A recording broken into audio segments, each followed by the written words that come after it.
Okay, so trading recap for trading today, but I just want to talk about also my trading yesterday.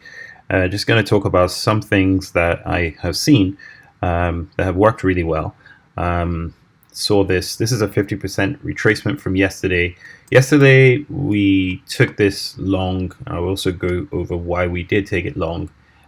We got out around here, but looking at this 50% retracement, it's really interesting because you have this range, and it's also the base here where we've kind of. I actually thought this would be a great place to buy if price came to this area, but just wanted to show that these things are really interesting when they do work.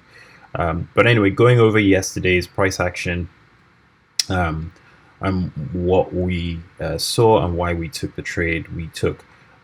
So we have a 3 push. So essentially, I traded MRNA here day before yesterday, got destroyed because I was stupid. I actually made money here and lost money here, which is so stupid the way I did it.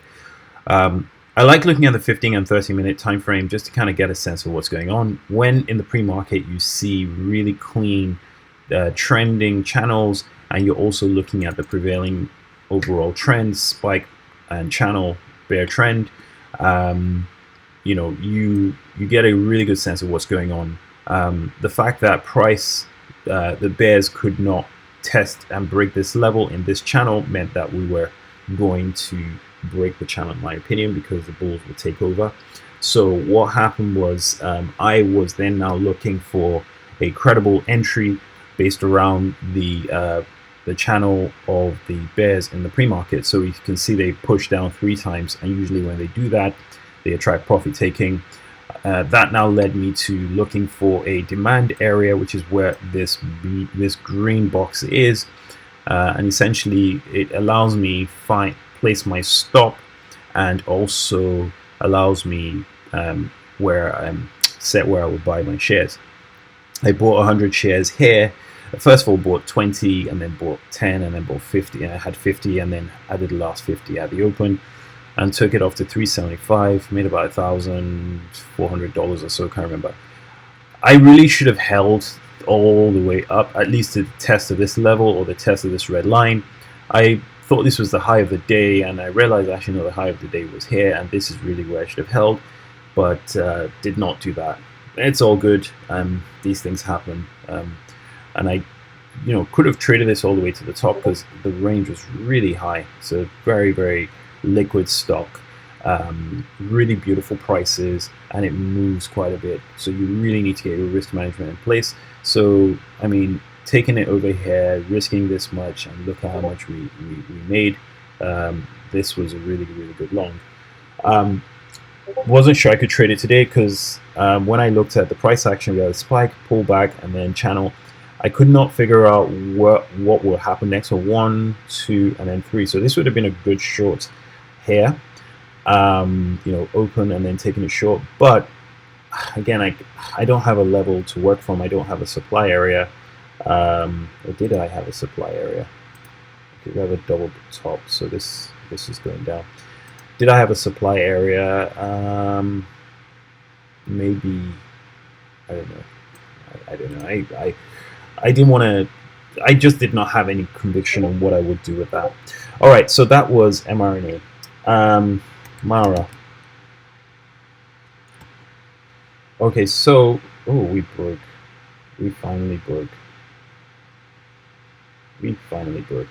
So MARA, I wanted.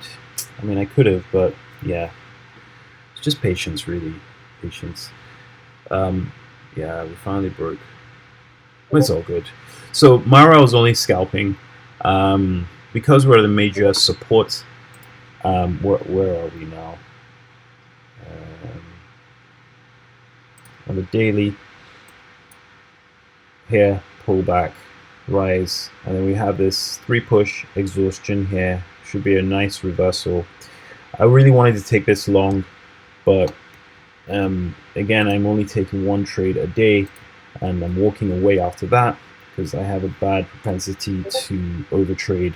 So I'm looking, and there are things to learn. I mean, I'm seeing that this is a really credible short here. But anyway, so because this is the floor, I thought I'd buy here. I bought 900 shares, took it all the way to the top. I got here, was about $600 up, but I noticed that this was also the resistance from yesterday. We've tested it 3 times, 1, 2, and we have a triple bottom, so this is a trading range. So I just thought we're not gonna break this, so let me just get out. So put my stop here once it broke this channel and took my wins, and that's my trade for the day. I'm okay with it. Although we came back here and I was tempted to buy this bar and trade it back up, put my stop here, and then maybe get out here, but I remember I said only trade one trade for at least the next 10 trades. So we've done 2 trades so far, they've been okay, but I'm going to try and stick to the plan. Yeah, so this has worked out quite well. There are other things that are happening in the market, but again, as I said, I'm only going to stick to the plan. They're having great opportunities. This is a great opportunity here. But the point being that we are just going to stick to, yeah, really just stick to what we're doing, which is dealing with overtrading. And if I can deal with overtrading, I'm going to try and develop a culture of only taking a limited number of trades. I'm being very selective about what I trade. All right, so that's my recap for yesterday and today. I'm trading on my laptop, so I can't really do too much, but at least I can watch other tickers like Tesla and the other bits and pieces. I'm also trading using my phone, which makes it difficult. Yeah, I mean, look at that, it's just very slow. So I wouldn't take trades on the computer. The Wi-Fi where I am is really so bad. Really wanting to show you my thoughts on Tesla here. Oh my goodness, it does this all the time. Can't seem to control it. But anyway, what? Yeah, no, you know why it does this. There we go. Yeah, it's a very strong bull trend. So even though you have this where it's a failed wedge, and then look, it's still going up. This is a credible place to short, but still, it's not a great. It's not a great location. I mean, look at that. Bears aren't doing enough to pull price down, so therefore I would not be taking it short. The idea is we're in an uptrend. If we're going to take it short, I would just wait for the retracement and then go back long. But yeah. All right, that's my trade for today. I will try again tomorrow.